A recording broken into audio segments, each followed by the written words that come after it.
Jangan lupa untuk subscribe dan nyalakan lonceng notifikasinya. Dan Pusat Statistik BPS mencatat produk domestik bruto atau PDB triwulan ketiga 2020 terkontraksi atau minus 3,49% dibandingkan triwulan ketiga tahun 2019 lalu. Pertumbuhan negatif ini membuat Indonesia resmi memasuki masa resesi ekonomi setelah kuartal kedua lalu tercatat minus 5,32%. Dalam konferensi pers virtual hari ini, Kepala BPS Suharyanto mengatakan PDB Indonesia pada triwulan ketiga sebesar Rp3.894 triliun atau turun 3,49% dibandingkan periode yang sama tahun lalu. Meski masih tumbuh negatif, Suharyanto menyebutkan ekonomi Indonesia mengalami perbaikan yang cukup signifikan pada triwulan ketiga ini, yakni tumbuh positif 5,5% bila dibandingkan dengan triwulan kedua yang minus 5,32%.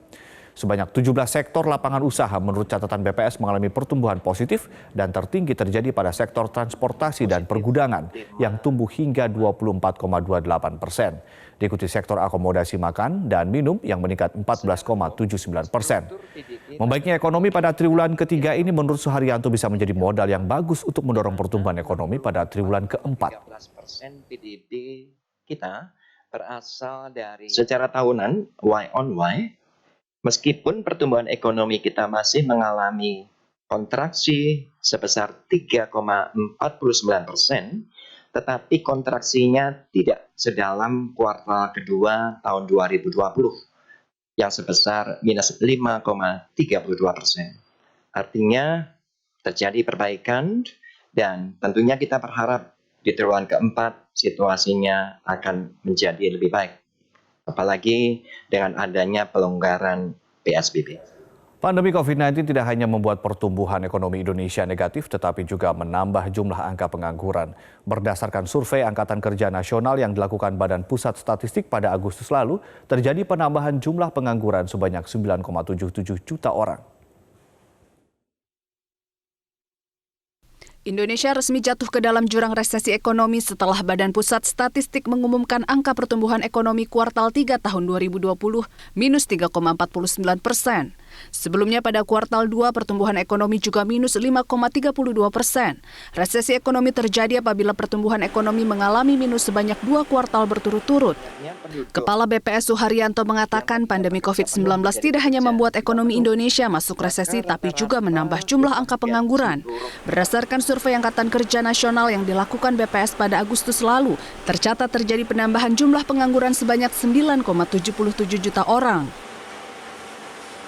Tetapi karena adanya COVID, pengangguran meningkat sebesar 2,67 juta orang, sehingga jumlah penganggurannya adalah sebesar 9,77.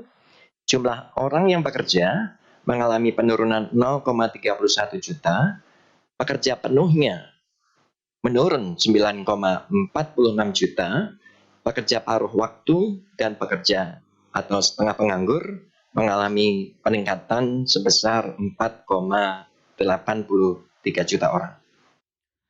VP Group Research Bank DBS Maynard Arif mengatakan, pemerintah perlu melakukan upaya konkret agar ekonomi Indonesia tidak jatuh lebih dalam ke jurang resesi. Selain harus mempercepat penyerapan stimulus ekonomi, pemerintah harus menurunkan angka penambahan pasien COVID-19 yang saat ini masih tinggi. Yang penting adalah bagaimana kita bisa mengatasi pandemi COVID-19 ini dengan menurunkan jumlah angka kasus infeksi positif yang hingga kini masih relatif tinggi. Ini penting untuk dilakukan dalam jangka pendek, agar ekonomi bisa segera pulih. Dan kami yakin bahwa investor-investor asing akan lebih percaya dan datang kembali ke Indonesia ketika pertumbuhan ekonomi kita sudah positif lagi. Terutama hal ini untuk investor-investor asing di pasar modal seperti obligasi dan juga saham. Lembaga Penyelidikan Ekonomi dan Masyarakat Universitas Indonesia memprediksi pertumbuhan ekonomi tahun 2020 akan berada di wilayah negatif sekitar minus 2,2% hingga minus 0,9%.